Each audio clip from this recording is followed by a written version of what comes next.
آئے گی. تو یہ راوی ہیں. اب ان کو دیکھا جاتا ہے ان کی تاریخ وفات اور پیدائش. بیٹا اس پر الفابیٹیکلی دفتر بنے ہوئے. یہ سائنس ہے پورا کہ وہ دیکھیں کہ ان کی جو ہے زندگی اور موت یہ ثابت کرتی ہے کہ آپس میں ملے. بہت سے جھوٹے اس طرح پکڑے گئے کہ وہ جس سے کہہ رہے ہیں کہ میں نے فلاں سے سنا، یہ تو پیدا ہی اس کے مرنے کے بعد ہوا. اس سے جاگ ساتھ پکڑے گئے. کچھ ایسے ہیں کہ ان کا حافظہ پہلے ٹھیک تھا مگر پھر جو عمر بڑھتی گئی یا کسی بیماری کی وجہ سے حافظہ جو ہے نا مختلف ہو گیا. ادھر کی بات ادھر وہ گڑبڑ کر دیتے ہیں. یہ بھی خرابی ہے. اس سے بھی کہہ دیا جاتا ہے کہ آدمی سچا ہے مگر ذہن نہیں اس کا ٹھیک کام کر. تو کئی چیزیں جن کو دیکھنے پرکھنے کے بعد پھر فیصلہ ہوتا ہے کہ واقعی حضور تک یہ بات پہنچ گئی. جب وہ پکی ہو جاتی پھر اس کو صحیح حدیث کہتے ہیں اور وہ سنت کا درجہ اختیار کر لی. پھر سنت میں نہیں کوئی کہتا کہ یہ سنت ضعیف ہے، یہ سنت نہیں. سنت وہ ہے جو ثابت ہوگی کہ آپ نے یہ کہا. حدیث ہے کہ ابھی یہ مرحلہ باقی ہے کہ ثابت ہوتا ہی نہیں. کئی نہیں ثابت ہوتی، لوگوں نے گھڑی ہیں، اس کو ہم کہہ دیتے ہیں موضوع حدیث. حضور پاک کی بات کو تو نہیں گھڑی کہتے، اور جھوٹا راوی کر رہا ہے، حضور کا نام استعمال کر رہا، اس کو کہتے ہیں موضوع گھڑی. دوسری گھڑی نہیں، اتنا جھوٹا نہیں مگر کمزور ہے، حافظہ نہیں ٹھیک یا کوئی ایسی خرابی ہے اس کی وجہ سے وہ ضعیف. تو یہ بہت سے مدارج ہیں جس کی وجہ سے فیصلہ کرنا پڑتا ہے کہ یہ حضور کا نام لے کر جو بات بیان کری یہ حدیث تو بن گئی، سچی ہے یا جھوٹی. ثابت ہو گئی تو صحیح حدیث، نہ ثابت ہوئی تو غلط حدیث. سنت وہ ہے جس کے بارے میں طے ہو گیا کہ یہ تو اب ثابت شدہ بات ہے کہ حضور نے یہ کہا ہے. یا اس لیے سنت میں کوئی شخص شک نہیں پھر کر سکتا. نہ اس کی کئی قسمیں ہیں، اس کی ایک ہی قسم ہے سنت. روایتوں کی بہت سی قسمیں، صحیح، ضعیف، موضوع، مقلوب، منکر، شاذ، یہ بہت ہے. تو ضعیف روایتیں وہی ہیں جن کا ثبوت پکا نہیں نکلا، نہیں ثابت ہو سکا کہ یہ حضور نے فرمایا، کچھ نہ کچھ ان میں کمزوری رہ گئی. میرا سوال یہ ہے کہ پچھلی دفعہ جب ڈنمارک وغیرہ نے ہمارے نبی کریم صلی اللہ علیہ وسلم کی مستحقی کی تو سب یہی کہتے ہیں کہ آپ احتجاج نہ کریں بلکہ ان کی چیزوں کا بائیکاٹ کریں. تو میں یہ پوچھنا چاہتا ہوں کہ کیا کوئی چیز تحریر تیار کی ہے جس میں لکھا ہو کہ یہ چیزیں ان ممالک سے ریلیٹڈ ہیں، یعنی ان کی بنائی گئی ہیں تاکہ ہم ان کا بائیکاٹ کر سکیں؟ یہ بیٹا سوال مجھ سے متعلق نہیں، جو لوگ واقف ہیں وہی بتا سکتے ہیں ڈنمارک سے کیا چیزیں درآمد ہوتی ہیں ان کی. ان کی فہرست تو لوگوں کو دینی چاہیے. اگر وہ کہتے ہیں نا کہ بائی کاٹ کرے پھر واقعی بتانا بھی چاہیے نا کون سی چیزیں وہاں سے آتی. جی مولانا صاحب، درود شریف اور تحفظ ناموس رسالت کا تعلق یہ پوچھا ہے کوئی بات نہیں پوچھا کہ درود شریف کا اور توہین رسالت کا جو ہے نا کوئی آپس میں جیوڑ. تو بالکل صحیح بات یہ ہے کہ جہاں یہ آیت آئی ہے نا، حافظ صاحب تشریف فرمایا کہ اللہ تعالیٰ کہتا ہے اللہ اور اس کے فرشتے حضور پر صلوات کرتے ہیں، اے اہل ایمان تم بھی حضور پر صلوات کرو اور سلام بھیجو. اس کے ساتھ ہی پھر آگے آتا اگلی آیت ہے یہی توہین رسالت کرنے والوں کی کہ جو لوگ اللہ اور رسول کو دکھ دیتے ہیں، ایذا پہنچاتے ہیں، ان پر اللہ نے دنیا اور آخرت میں لعنت کی ہے اور ان کے لیے ذلیل کرنے والا عذاب. دونوں ساتھ جڑی ہیں. تو بات یہی تھی کہ جس زمانہ میں یہ آیت نازل ہوئی جس کو ہم درود شریف کی آیت کہتے ہیں. اب درود بھی فارسی کا لفظ ہے، جیسے عربی میں صلوات تھا یہ فارسی میں چلا گیا. پلے کچھ نہیں پڑتا کہ درود کیا ہوتا. علماء کہتے رہتے ہیں درود درود، ہم نے سمجھ لیا جو اللہم صلی علی درود ہے بس اسی پر بات ختم ہو گئی. ایسی بات نہیں تھی. توہین کرتے تھے اس وقت منافقین کہ مسلمان بنے ہوئے تھے مگر جب دیکھا کہ رسول کریم علیہ السلام کی تحریک جو ہے یہ پھیل رہی ہے اور ساری مخالفتوں کے باوجود دن بدن آگے بڑھ رہی ہے تو پھر اخلاقی حالت جو حضور کی تھی اس پر حملہ کیا کہ جنگیں تو لڑی ہیں کچھ نہیں بنتا. اس کے لیے ایک سکینڈل بنایا رسول اللہ کی بیوی کا، حضرت عائشہ رضی اللہ عنہا کا، کہ یہ نبی بنتا پھراتا ہے جس کے گھر میں یہ ہو رہا. بہت بڑا یہ طوفان تھا اور اگر اس میں یہ حرامی کامیاب ہو جاتے سارا کارخانہ ڈہ جاتا حضور کا. لوگ کہتے کون سی نوبل یہ پھرتے ہو، بیوی یہ حرام کاریاں کرتی. ادھر حضور نے نکاح کیا حضرت زینب بنت جحش سے، اس پر طوفان برپا کر دیا کہ پہلے زید کو بیٹا بنایا ہوا تھا پارا، اب اس کی بیوی نے اپنے یہ بہو نکالی. بہت یہ اس زمانے میں بدتمیزی کا طوفان بھیا سامنے گستاخی رسول اس وقت شروع جب یہ سورہ احزاب نازل ہوئی. اس وقت اللہ نے کہا اور یہ دونوں آیتیں ریلیٹڈ ہیں آپ میں کہ اللہ اور اللہ کے فرشتے حضور پر صلوات کرتے ہیں، اے مومنو تم بھی صلوات کرو. اور یہ جو دکھ دیتے ہیں اللہ کے رسول، اللہ کو دکھ کیا دینا، دیتے ہوئے رسول کو تھے. مگر وہاں یہی کہا ان الذین یؤذون اللہ ورسولہ، یہ بتانے کے لیے کہ رسول اللہ سے سیپریٹ کوئی شے نہیں. یہ جو کہتے ہیں نا کہ اللہ کو رد کر دیں رسول کو، بالکل بکواس ہے. اللہ کا نمائندہ زمین میں رسول ہے، اللہ خود نہیں لوگوں کے سامنے آتا. اس لیے رسول درمیان میں سے اور گیا تو وہ واسطہ ہی ختم ہو گیا جس سے تم اللہ تک پہنچنا تھا تم. تو رسول کی شخصیت کے تعارف کے طور پر کہا کہ یہ جو اللہ رسول کو دکھ دیتے ہیں، دکھ اللہ رسول کو دے رہا ہے مگر اصل میں یہ خدا کے بھی دشمن، ان پر دنیا اور آخرت میں لعنت. آخرت میں لعنت تو ہے، وہ تو عذاب ہے نا. دنیا میں لعنت یہ ہے کہ احتجاج کرو، پھٹکار بھیجو ان پر اور ان کے خلاف نفرت کا مظاہرہ کرو اور بس چلے تو ان کی گردنیں اڑا دو. جہاں یہ ایسے گستاخ ملے نا تحقیق کرو. دنیا میں ان پر یہ لعنت کوئی جرت نہ کرے. اور اسی لیے امام ابن تیمیہ رحمۃ اللہ اپنے دور میں الصارم المسلول علی شاد 700-800 صفحے کی کتاب، ان دنوں میں چاہیے کوئی اللہ کا بندہ اس کا ترجمہ کر دے تاکہ امت کے سامنے یہ معاملہ آئے کہ رسول کی عزت تو چھوٹی بات ہے، مسلمانوں کا اصل سرمایہ ہے. تو صلاۃ جو کار آپ سب پڑھے لکھے ہیں، آپ دیکھتے ہیں پریپوزیشن بدل جائے نا تو معنی بدل جاتے ہیں. پٹ ان ہے، پٹ آؤٹ ہے، پٹ آف ہے، پٹ ایک ہی ورب ہے، آگے جب لگ بھی چاہتے نا کسی کا معنی بجھانا، کسی کا اتارنا، کسی کو فرق پڑتا جاتا ہے، کسی کا پھیلنا.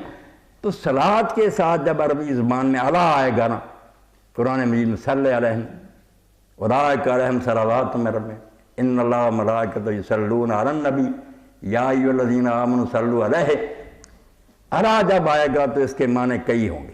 یہ یاد رکھیں، درود شریف کا اچھا کیا پوچھ لیا، درود شریف پر بات ختم نہیں کہ اللہم صلی علیہ کہہ دیا.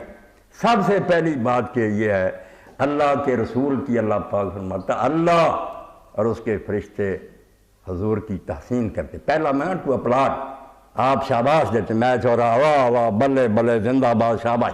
اس کو عربی زبان میں صلاۃ اللہ کہتے ہیں. یعنی اللہ کہتا ہے او کم بخت ہو تم رسول کی توہین کر رہے، رسول کے کارنامے کی داد تو اللہ دے رہا، وارث پر بیٹھا ہوا واہ واہ کہہ رہا کہ جو تم نے کیا یہ اولاد آدم میں سے کوئی نہیں کر سکتا. یہ وہ شاباش ہے، ویری گڈ جو اللہ دیتا. پہلا معنی اس کا احسن الثناء ہے. امام بخاری فرماتے ہیں بلا لیا کہ جب صلاۃ، اسی لیے حضور کو حکم ہوا کہ جب زکوٰۃ لے کر آئیں آپ کے پاس آپ لے وصلے رہیں اور حضور آپ ان کو داد دیں، شاباش دیں، تعریف کریں. اس لیے پہلا معنی تعریف کرنے کا کہ اللہ جس کی تعریف اللہ کرے. دیکھیں نا ممتن آپ کا ایگزامینر وہ لکھ دے ویری ویری گڈ. اب اس سے بڑھ کر کیا کہ ممتن جڑا وہ بھی فضا ہو گیا کہ ہر طالب علم میں کمال کر دی. اللہ جب داد دے گا، کائنات کا مالک جو غیب کو جانتا، دلوں کے راز، وہ حضور کو داد دیتا، اس کے فرشتے حضور کی تعریف کرتے ہیں. اس لیے اہل ایمان تم بھی حضور کی تعریف کرو. پہلا معنی تعریف کا کہ جس مجلس میں جس محفل میں ہمیں چاہیے حضور کے فضائل کمالات نظم اور نثر میں بیان کریں. نظم میں ہوگا تو نعت وہ بھی دین ہے. حضور ممبر پر کھڑا کرتے تھے عبداللہ بن رواحہ اور حضرت کعب بن مالک اور حسان کو اور کہتے تھے ان کے شعر جو ہے نا کافروں کے دلوں پر نیزے سے زیادہ اثر کرتے ہیں. یہ تحریک کے بہت بڑے دائی ہیں.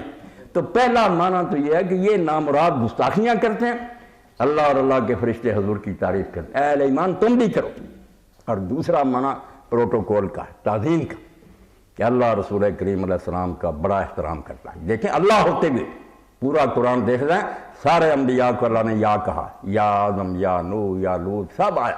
آپ سب بیٹھے ہیں، حضور کو کبھی نہیں یہ کہا کہ یا محمد. بلائے گی جب بلایا یا ایھا الرسول، یا ایھا النبی، یا ایھا المرسل. اللہ کہتا میں احترام کرتا ہوں، میرے فرشتے احترام کرتے ہیں. اس لیے اہل ایمان تم بھی حضور کا احترام کرو. دوسرا معنی کہا گیا، پہلا تعریف کارنامے کی داد دو اور دوسرا تعظیم ہر وقت بول چال میں بھی.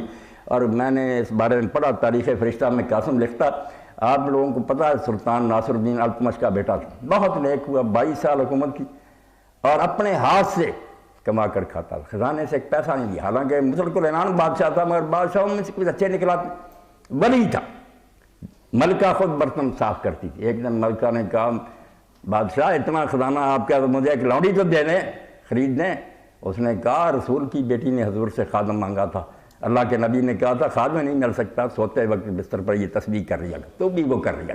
ایسا سلطان. اب اس کا ایک خادم تھا درباری، محمد اس کا نام تھا. ایک دن سلطان نے اس کو محمد نہیں کہا، آوازیں دی تاج الدین تاج الدین. اس نے دھیان کیا کہ مجھے بلا رہا ہے، گیا مگر 3 دن پھر دربار میں نہیں آیا. بیوی نے پوچھا تو ناراض ہو گیا؟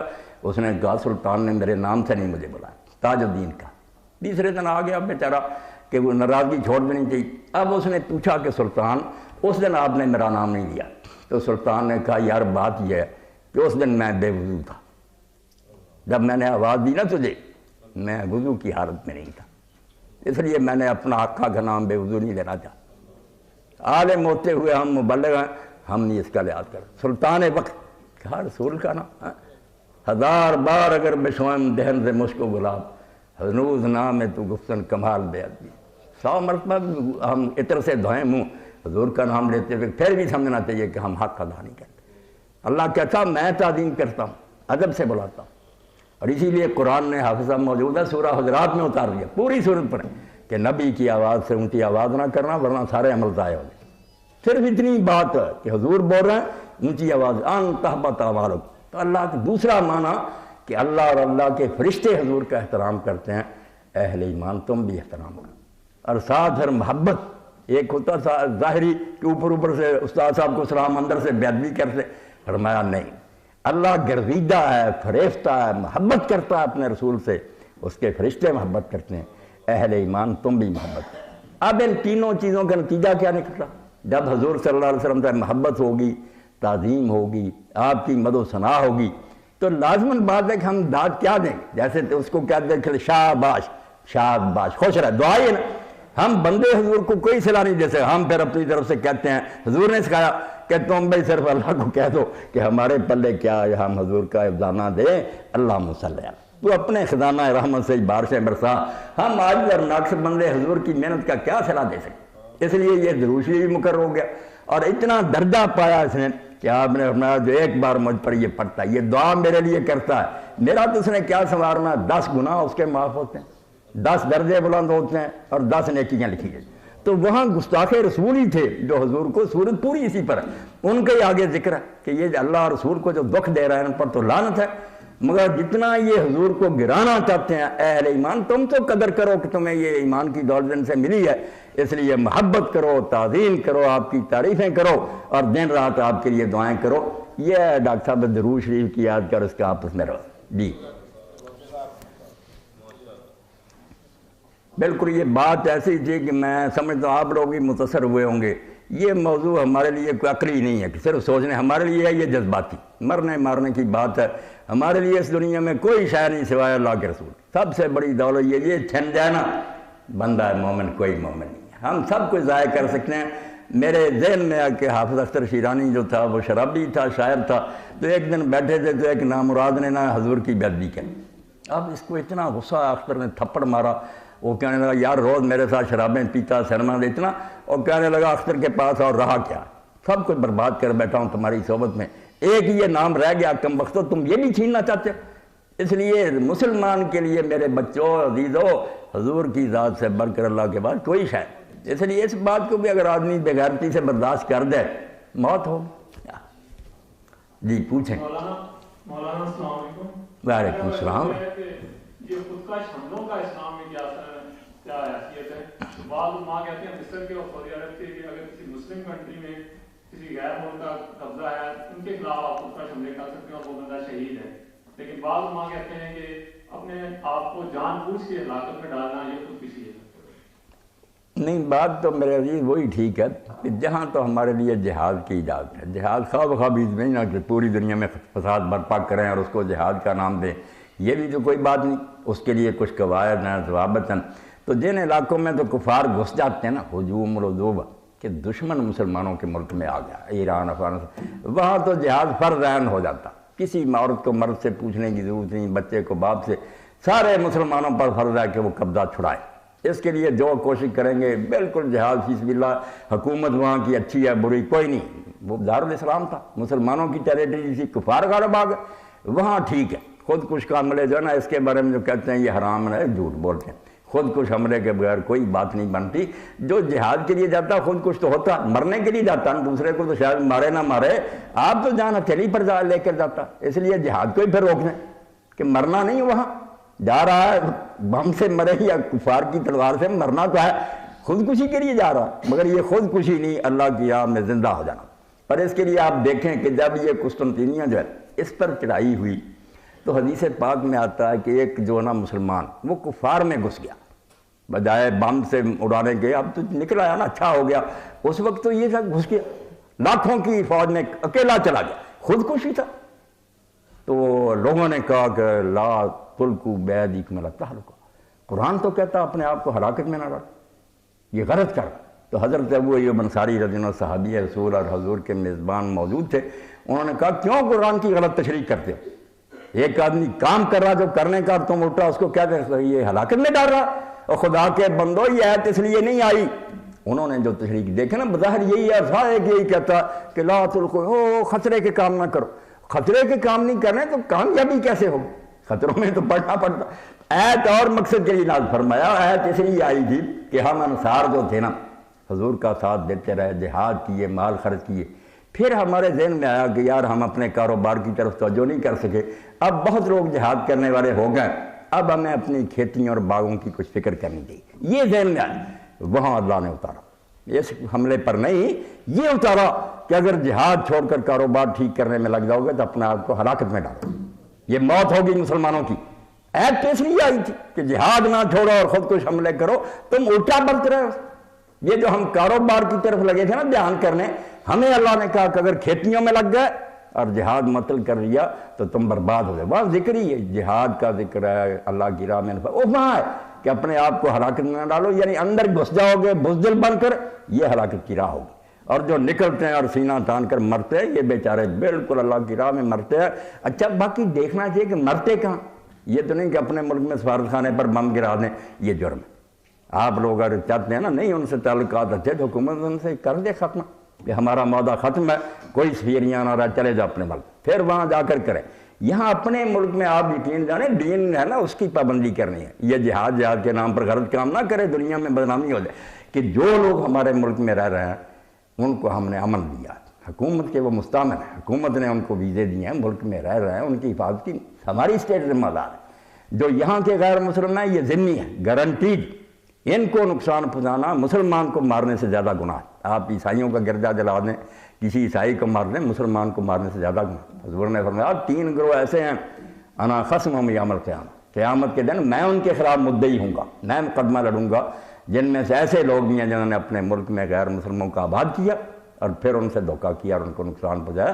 یہ کوئی جہاد نہیں کہ بے گناہ لوگ یا رائے رہے ہم ان کو نقصان پہنچائیں، اور یہ سفیر وغیرہ ان کے سفارت خانے نہیں برباد کرنے کا کوئی حق۔ اور اسی طرح آپ میں سے جو لوگ ویزا لے کر جاتے ہیں اور غیر ممالک میں رہ رہے ہیں، ان کے لیے بھی شریعت اسلامیہ نے جب ویزا لیا تھا نا اس میں آٹومیٹک یہ آ گیا تھا کہ تم وہاں کے قانون کی پابندی کرو گے، اس لیے اب وہ قانون وہاں کے نہیں شریعت کا حصہ ہے۔ تم نے خلاف ورزی کی یا آ جاؤ وہاں سے نہ رہو وہاں، ورنہ رہ رہے ہو تو وہ جاپان اور چین کے قانونی دین کا حصہ، وہاں مستعمل بن کر رہنا تو ان قانون کی پابندی کرو۔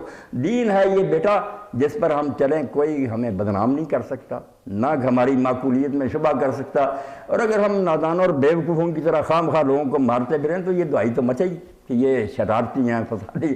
تو جہاد کا بھی آپ نا جو صحیح طریقہ وہ اپنائیں کہ جہاں وہ گھس آئے ہیں وہاں جہاد فرض ہے، بالکل جو بھی طریقہ آپ کریں کوئی ڈر نہیں، وہاں ان کو قتل بھی کریں، ان کو ملک سے نکالیں۔ جی سر یہ آپ نے پہلے بتایا کہ درود سے مراد احترام اور تعریف لیا جاتا ہے، تو یہ میرا سوال یہ ہے کہ حضرت جبرائیل امین ایک دفعہ آپ صلی اللہ علیہ وسلم کے پاس آئے اور انہوں نے کہا کہ جو آپ کا نام سنے اور درود نہ بھیجے تو وہ برباد ہو جائے۔ ایک یہ بات تھی، ایک یہ تھی کہ جو رمضان شریف کے روزے پائے اور نہ رکھے تو وہ بھی برباد ہو جائے، اور تیسری یہ تھی کہ جو بڑھاپے میں والدین میں سے ایک کو پائے اور اس کی خدمت کر کے جنت حاصل نہ کرے تو وہ بھی برباد ہو جائے، اور آپ صلی اللہ علیہ وسلم کی بات پہ آمین کہا۔ تو مجھے یہ تھا کہ یہ درود پاک سے کیا مراد تھی، کون سا پڑھنا چاہیے، اور کیا جب نام محمد تب پڑھنا چاہیے یا جب ہم ان کی جگہ یہ اس میں ضمیر استعمال کرتے ہیں آپ اس طرح کے جو لفظ استعمال کرتے ہیں کیا اس وقت بھی درود پڑھنا چاہیے کہ نہیں؟ ہاں میرے ابھی تھوڑا سا سوال جی جو تیسری بات تھی کہ خدمت کر کے جنت حاصل نہ کرے، تو اس سے کیا مراد ہے؟ یہ بات تو پھر آپ بعد میں دہرائے دیکھ لیں گے اس کو بھی۔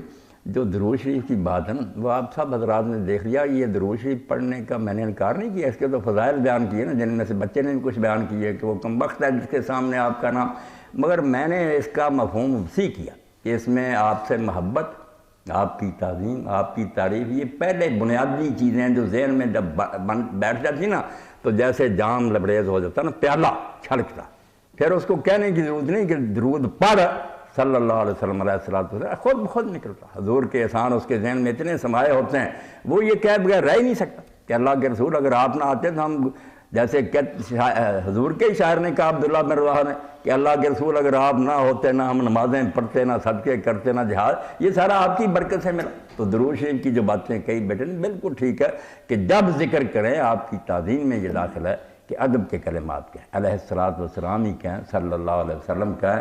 لمبا درود شریف پڑھ سکیں آپ کی مرضی، تو درود پاک پر تو آپ نے بہت زور دیا اور بالکل صحیح فرمایا کہ وہ کم بخت آدمی ہے کہ اور تو میرا صلاح اس نے کیا دینا، اتنا بھی نہیں وہ کہہ سکا کہ علیہ الصلاۃ والسلام صلی اللہ علیہ وسلم. تو یہ ہر صورت میں نا کسی بہانے سے آپ کا ذکر چھڑے، نام لیا جائے یا بات آپ کی چھڑے، تو ایک مرتبہ تو ایک مجلس میں یہاں جیسے ہم بیٹھے ایک بار تو لازمی ہے، اس کے بعد اگر آپ کہتے جائیں گے تو بسم اللہ، ورنہ ایک بار بھی نہ کہیں تو پھر مجرم ہو جاتے. آپ نے پڑھا اس کا تو جنت کا راستہ ہی چھوٹ گیا اس. جی حضرت میرا سوال یہ ہے کہ اللہ کے نبی صلی اللہ علیہ وسلم کے بارے میں جو نور اور بشر والا مسئلہ ہے اس کے بارے میں آپ کی کیا رائے ہے؟ یہ بھی بیٹا لوگوں نے خواہ مخواہ مسئلہ بنا رکھا. یہ ظاہر بات ہے کہ رسول کریم علیہ السلام اولاد آدم میں سے ہیں، آپ کے ماں باپ بھی بشر ہیں. بعد میں سید بھی جیسے مولانا عبدالحی رحمۃ اللہ علیہ فرماتے ہیں، مجھ سے ایک سید نے کہا کہ مولانا آپ کوئی بتائیں حضور علیہ السلام کے بشر ہونے کی دلیل. تو انہوں نے کہا شاہ صاحب آپ کا وجود ہی دلیل ہے، آپ کس کی اولاد ہیں؟ کہا حضور کی اولاد فاطمہ کی. تو انہوں نے کہا آپ کیا؟ کہنے لگے بشر. تو کہا آپ کے بڑے اگر بشر نہیں تو آپ کہاں سے آ گئے؟ تو بشر تو ہے، سیدھی سی بات، نہ اس کا کوئی انکار کرتا، جاہلوں کی باتیں الگ ہیں. خود مولانا احمد رضا خان بریلوی رحمۃ اللہ علیہ عطایہ نبویہ میں لکھتا ہے کہ جس نے بشریت کا انکار کیا وہ تو کافر ہی ہو گیا. قرآن کی نص ہے کہ بشر ہوں میں، اس کا انکار کرنا. اور رہی دوسری بات نور کی، وہ بھی اگر تو سمجھتا کہ انسانوں میں سے نہیں پھر بات غلط ہے، متناقض ہو گئی. ایک طرف بشر مانا اور پھر کہتا بشر نہیں، بشر تو ہے مگر نور کے بھائی بیٹا کئی معنی ہوتے ہیں. ایک ہے کہ بے داغ، بالکل اس میں کوئی عیب نہیں ہے، نقص نہیں ہے. اور ایک یہ کہ آپ کی وجہ سے دنیا کو ہدایت ملی، جیسے قرآن بھی نور ہے، تورات نور ہے، سب کو اللہ رفیع حضامہ نور کا.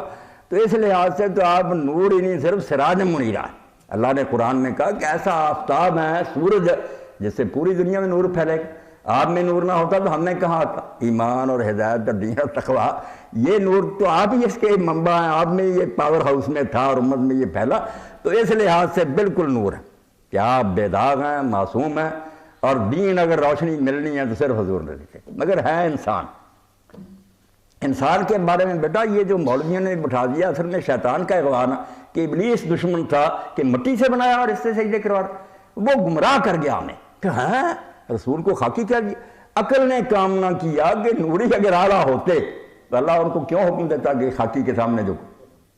اونچی گنگا بازی خود اپنی تحقیر کرنے لگے. اللہ خلیفہ کہتا ہمیں، ہم خود نو نو نو ہم تو سب سے گندے. توبہ توبہ، یہ قرآن کے خلاف اپنی شان پہچانے. اللہ کی مخلوق میں اللہ کے بعد انسان سے اونچا کوئی نہیں. جہاں لے جائیں گے نا آپ کو گرا دیں گے حضور کو. فرشتوں میں داخل کرنا نور بنا کر، خلقت الملائکۃ من نور، فرشتے نور سے بنے ہیں، سر سے پاؤں تک، نہ کھاتے ہیں نہ بیوی نہ بچے، مگر وہ ہم سے گھٹیا ہمارے سامنے جھکے. اس لیے بشر میں سے نکالنا کوئی عقل مندی نہیں. پھر اپنی طرف سے جعلی باتیں کہ بشر ہوتے آسمان پر، یہ کہاں سے آپ نے لیا؟ لے جانے والا اللہ بے بس ہے کہ وہ بشر کو نہیں لے جا سکتا. اقبال کو دیکھو، وہ کہتا سبق ملا ہے یہ معراج مصطفیٰ سے مجھے کہ عالم بشریت کی زد میں ہے گرم. یہاں سے تو پتہ چلا کہ بشر کی رسائی کہاں تک. بشر کی شان گھٹاؤ نا، بشر ہیں مگر بشروں میں سے بالکل نور، نور نور، بہت اعلیٰ، پاکیزہ، صاف ستھرے، بے عیب، اور پوری دنیا کے لیے ہدایت کا سرچشمہ. جی سوال یہ ہے کہ جو کافر لوگ ہیں ڈنمارک والے، جیسے انہوں نے گستاخی کی ہے، وہ ہم سے زیادہ گستاخ ہیں یا ہم جو نبی کو نبی ماننے کے باوجود اس کے احکامات پر عمل نہیں کرتے؟ اس میں تھوڑی سی وضاحت. یہ بات جو ہے نا کہ ہم مسلمانوں کو بھی شرم کرنی چاہیے کہ ایک طرف تو ہم اس بات پر آگ گولا ہو رہے ہیں، دوسری طرف ہم آسان چیزیں بھی جو اللہ کے رسول نے بتائی کہ جلوس جا رہا ہے، توڑ پھوڑ ہو رہی ہے، اذان ہوئی حی علی الصلاۃ، بیٹھے رہے، گپیں ہانکتے رہے، کوئی مسجد کی طرف نہیں گیا. اب اگر وہ کافر ہی کہا کہ یار رسول کے اتنے دیوانے ہیں تو رسول نے تو یہ آواز دلوائی ہے، کیوں نہیں گیا؟ تو ہمارے پلے تو کچھ نہیں. امتی باعث رسوائی پیغمبر، ہم خود حضور کو بدنام کر رہے ہیں. دنیا کہتی ہے کہ مسلمان یہ ہے، جھوٹ بولتے ہیں، چیزوں میں ملاوٹ کرتے ہیں، جو سامان ان سے منگوائیں، دوسری مرتبہ کانوں پر ہاتھ رکھنے کہ مسلمانوں سے نہیں خریدنا، اس حد تک تو بات سچی ہے، مگر توہین جو ہے نا وہ الگ ہے، یہ جو کوتاہی ہے یہ الگ ہے۔ توہین ہے معاذ اللہ آپ کو نبی نہ ماننا، بے ادبی کے کلمے، وہ اس گئے گزرے دور میں میرے عزیز کوئی مسلمان نہیں کرتا، دل و جان سے فضا ہے۔ باقی یہ جو عملی کوتاہی ہے اس میں یہ لوگ بھی کچھ معذور ہیں، میں کہتا ہوں ان پر فتوے نہیں لگانے چاہیے۔ 1100-1200 بلکہ سے زیادہ عرصہ ہو گیا نہ حکمرانوں نے تربیت کی طرف توجہ کی، محال بنا لیے، یاشیاں کی، ٹیکس وصولے، ارے کی تعلیم کا کوئی بندوبست نہ کیا، علماء آپس میں جھگڑتے رہے، کافر کہتے، تو یہ بیچارے اگر رہ گئے تربیت سے محروم تو رحم کے مستحق، قصوروار علماء اور حکام ہیں، اور فتوے ان بیچاروں پر دیتے ہیں کہ عوام نمازیں نہیں پڑھتے، سچ نہیں بولتے۔ پھر تم نے فکر کی ہے 1400 سال سے امت پیدا ہو رہی ہے، کوئی ان کی خبر نہیں لیتا۔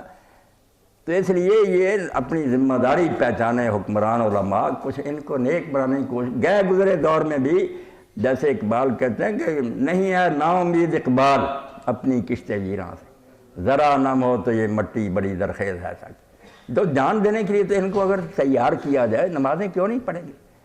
فکر نہیں کرتے، پیدا ہونے کے بعد ہم نے چھوڑ دیا، گلیاں میں بیچارے کھیل رہے ہیں، کوئی سینما ہال جا رہا ہے، کوئی بدماشیاں کر رہا ہے، گھر گھر کیبل ہے، تباہ تو کر رہا ہے، اور بعد میں یہ کہتے ہیں یہ لوگ ٹھیک نہیں ہو۔ کیا ٹھیک ہو؟ جب زہر ہم ان کو پلاتے ہیں تو اثر تو وہی ہونا۔ تو ان کو کافر نہ کہنا، یہ گستاخ ہیں، بیچارے تربیت سے محروم ہیں، معاشرے نے ان کی کوئی سرپرستی نہیں کی، اس لیے کچھ راہ راست سے ہٹے ہوئے۔ تربیت کا کوئی اہتمام ہو جائے تو انشاءاللہ ان میں سے بہت ولی نکل سکتے ہیں۔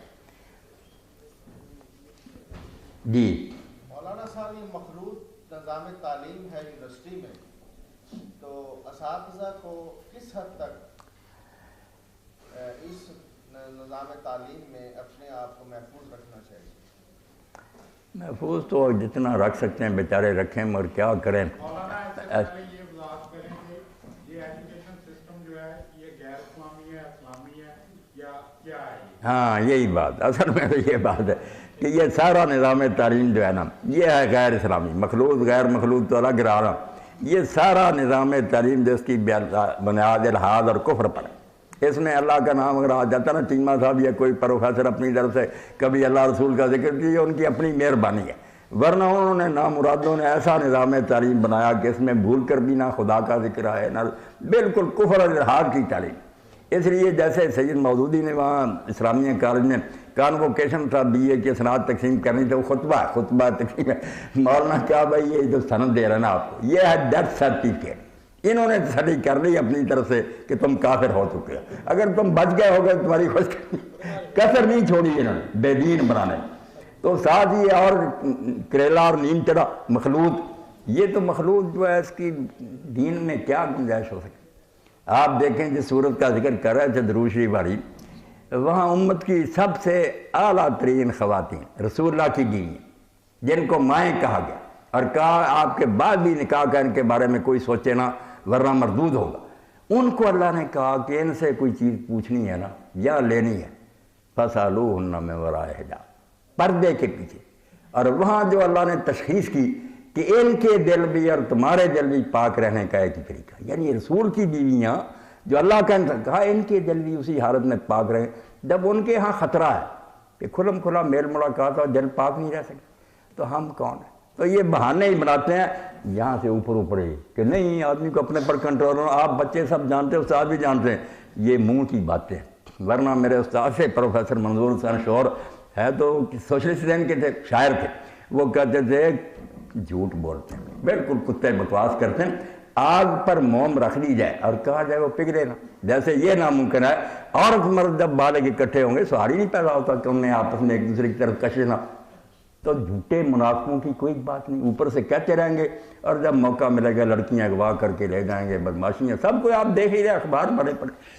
تو دین میں ان چیزوں کی کوئی گنجائش، نظام تعلیم ایسا ہونا چاہیے، بالکل صحیح تشخیص ہے، اس کو درست کر دیں، کوئی کام نہ تحریکیں کرے نہ حکم، اگر چاہتے ہیں نا کہ اچھی نسل جنم لے، نظام تعلیم اور تعلیم دینے والے اساتذہ کے انتخاب کہ وہ خود دین کو ماننے والے ہوں، عمل کرنے والے، صرف کتابیں نہ پڑھائیں، نمونہ ہو بچوں کے سامنے، اس کو دیکھ کر بچوں پہ رنگ چڑھے۔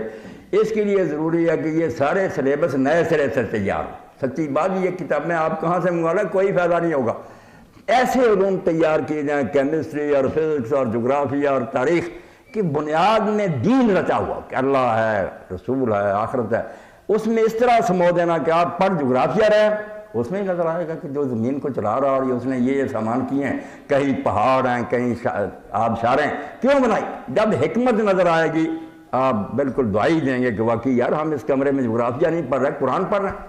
جی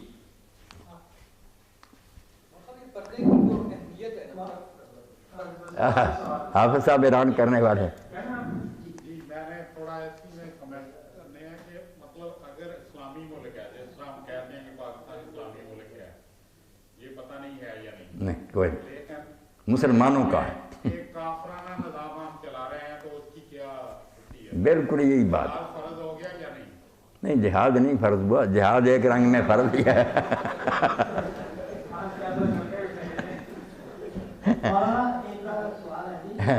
اب وقت ختم ہو گیا میرا خیال. جی جی پوچھ رہے ہیں.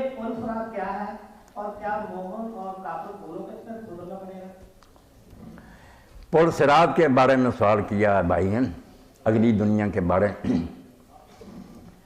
جہنم جو ہے نا، دوزخ، وہ آگ کا راو ہے، جل رہی ہوگی، اس کے اوپر پل ہوگا، اس پر لوگ چڑھیں گے.